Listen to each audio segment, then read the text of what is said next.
Good evening, Attorney Miller. How are you today? I am blessed and highly favored. Thank you so much for joining us at the Ministry of Justice Hour. Could you tell me a little bit about your practice, please?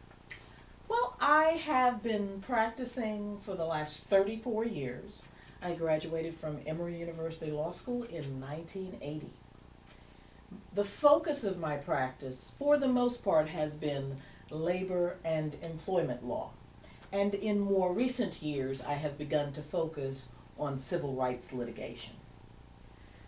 Wow, I'm so proud to have you in Connecticut doing civil rights, but I can only imagine what it's like doing civil rights litigation in Connecticut.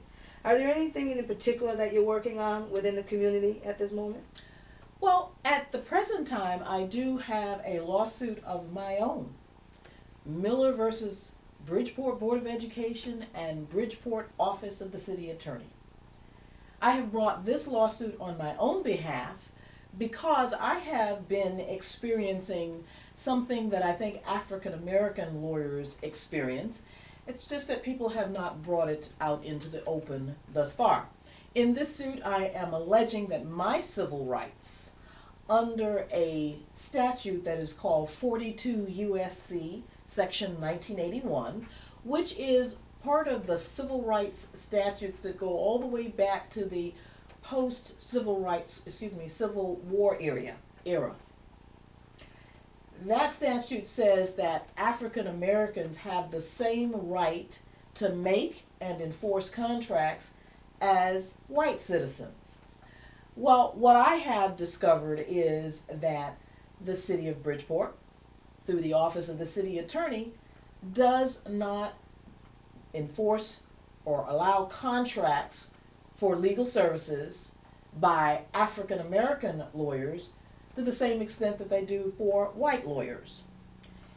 The lawsuit that I have brought deals with an issue where my client, who happens to be a white male, was represented for about 3 years by a white lawyer that he chose to represent him. The city of Bridgeport had absolutely no problems with paying that white attorney for the 3 years that he represented this employee. But as soon as that employee decided that he wanted to have an African American lawyer to represent him, suddenly the city of Bridgeport decided that they would not pay for my representation. And it's not only that one instance, but there are many other instances where they have refused to contract with me as an African American attorney, even in the area which is my specialty area, which is employment and civil rights law. Well, that's a lot for the everyday citizen, because if they treat an established attorney of color that way, I can only imagine what it's like for us on the ground, just trying to, access appropriate services. And if they do that to you, what chance do we have? Well, it is my belief that there are those who would like to take civil rights litigation back to where it was 50 years ago. As a matter of fact, they'd like to take civil rights back even further than that. I believe that there are those who would not like to see effective civil rights litigation here in Connecticut, much less effective civil rights litigation by an African American attorney. And so one of the ways in which I have seen myself be targeted is what I call economic terrorism.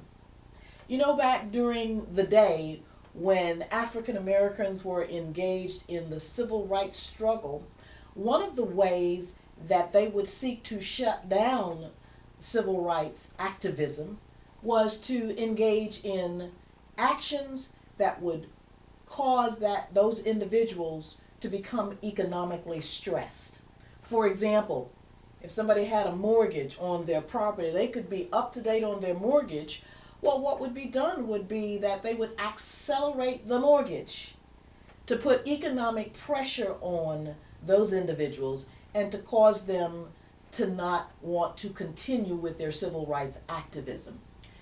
The fact that we do not see entities like the city of Bridgeport wanting to contract with me as an African American attorney, I see it as just a modern day version of economic terrorism, trying to ensure that the resources are not there for someone like myself to engage in the kind of civil rights litigation that needs to happen here in Connecticut. Well, I guess I'm confused. If a client, maybe an employee of the city of Bridgeport, if they decide to retain you because maybe they have an issue against the city of Bridgeport, do they have the right to choose a person's attorney? Well, in the instance that I referred to earlier, the employee was permitted to choose his own attorney. And he had no problems with doing so as long as that attorney was a white attorney. Unfortunately, when he exercised the right to hire me as his attorney, then things began to change. It is my position that if the city attorney's office cannot represent that employee, then they have a conflict of interest in trying to dictate who should represent that employee. Their job is, under a statute that we have here in Connecticut, is to simply pay for the defense that is rendered to that employee. It is not their place to choose the attorney that represents that employee. So what happens now? So clearly, I know you're dealing with other cases. Are there other major cases that communities of color should be paying attention to, especially when there's an attack clearly on the civil rights of certain communities, of the black community, I will say? So is there anything we need to be paying attention to? Are there any other lawsuits that we should be following? Because they could have a serious impact on our communities. Well, Gwen, I know that you are very much focused on the area of education. And I think, although I have not thoroughly reviewed the cases yet, but on this week, the United States Supreme Court did issue a decision in a case emanating out of the state of Michigan, whereby it seems to me that it will open the floodgates for local communities to now enact ballot initiatives or referendums that will outlaw affirmative action in admissions to colleges and universities. It sounds almost like the Brown versus Board of Education all over again. Yes. And I really believe that this is an area of civil rights litigation that we're going to have to watch very carefully. And not only watch, that we're going to have to be out there on the forefront, because I think that we're going to see an escalation of these kinds of initiatives whereby African American and other minority students are going to be shut out of some of our colleges and universities, as we have not seen in recent years. Wow, our place is, we have a lot going on in our communities. So I know you talked about, it almost sounds like a conspiracy, if I had to choose a word, what is happening to you. So can you expand on that, please? Well, in the lawsuit that I have filed against the Bridgeport office of the city attorney, I am alleging that there is a conspiracy, and there is a specific statute, 42 U.S.C. section 1985, which allows for lawsuits where the individual believes that there is a conspiracy afoot. I know that there may be those who might say that perhaps I'm paranoid and perhaps I'm taking it a bit far. But in addition to what has been alleged in the lawsuit, I'd like to just tell you about something that happened to me on last year. And hopefully this will dispel any of the thoughts that some may have that this is something that's all in my head.